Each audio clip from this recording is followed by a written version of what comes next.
Why the GOP kicked Madison Cawthorn to the curb but Marjorie Taylor Greene remains in good standing. Republican reps. Madison Cawthorn and Marjorie Taylor Greene have both caused headaches for the GOP. But Greene cruised to victory in her Tuesday primary, while Cawthorn lost his. Cawthorn faced the wrath of the GOP establishment, but Greene has been able to avoid the same fate. First there were the driving infractions, gun-related incidents, and ethics issues. Then came the explosive comments about everyone from Ukrainian President Volodymyr Zelensky to House Speaker Nancy Pelosi. Then, when he claimed his colleagues participated in cocaine-fueled orgies, Republicans had enough of freshman Rep. Madison Cawthorn. The North Carolinians' GOP primary lost to State Senator Chuck Edwards, who was backed by several North Carolina Republican heavyweights, represented a stunning fall for a 26-year-old congressman, a once rising star in Republican politics. His ouster also raises a question of why local and national Republicans alike haven't similarly mobilized to boot Rep. Marjorie Taylor Greene, another prominent freshman Republican with a penchant for inflammatory statements and rankling fellow Republicans.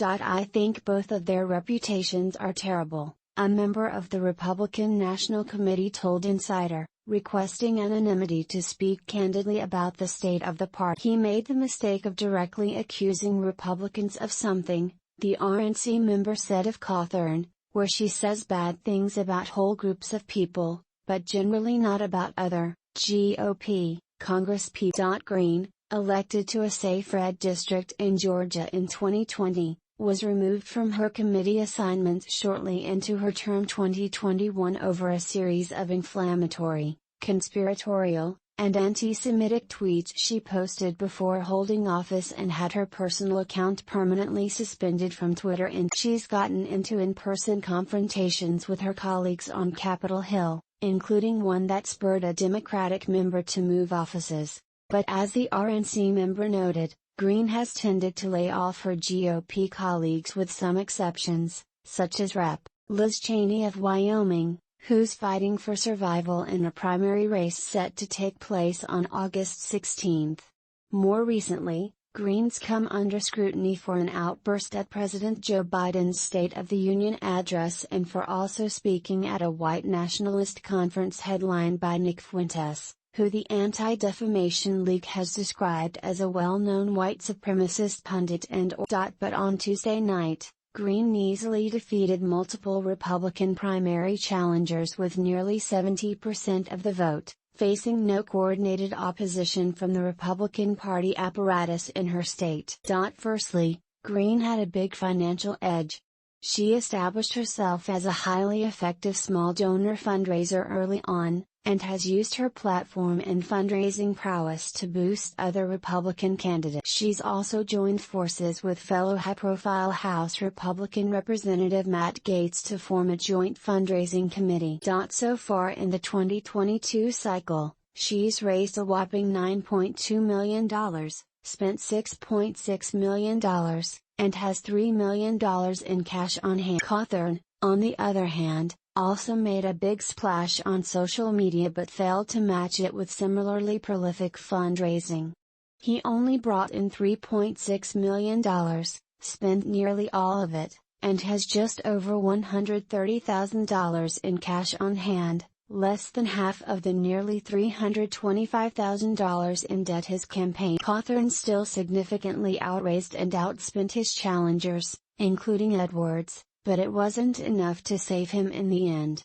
Like other ambitious politicians seeking to boost their profiles, Cawthorn had a leadership PAC, which he acronymized to Madison. But the PAC only brought in $10,000 in 2022, and shut down within 24 hours of Cawthorn losing his primary. Greene is also adept at attracting and energizing a crowd, as insiders Warren Rojas reported from a rally held for gubernatorial candidate David Perdue in Greene's district. Cawthorn, on the other hand, was largely MIA in his own district in the weeks leading up to his primary, Politico magazine's Michael Cruz documented for a deeply reported piece on the last days of Cawthorn's campaign. In the middle of last week, in the middle of the day, in the middle of a campaign, his main district office was locked. "Working by appointment only," said a sign on the door, Cruz wrote, adding that at a meet and greet at a gun store in Cherokee County, a supporter positioned his pickup truck to block the view of a photographer from Politico.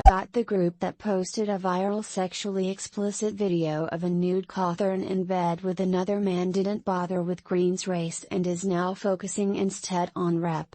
Lauren Boebert of Colorado for its next takedown.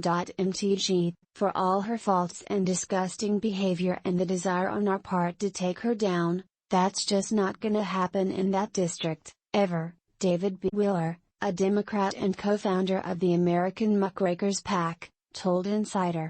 Even if she got indicted, or was caught robbing a bank, she's still gonna get re-elected in that district. They love her. We're not gonna spend resources or donors' money just to raise donor money and then waste it, Wheeler added.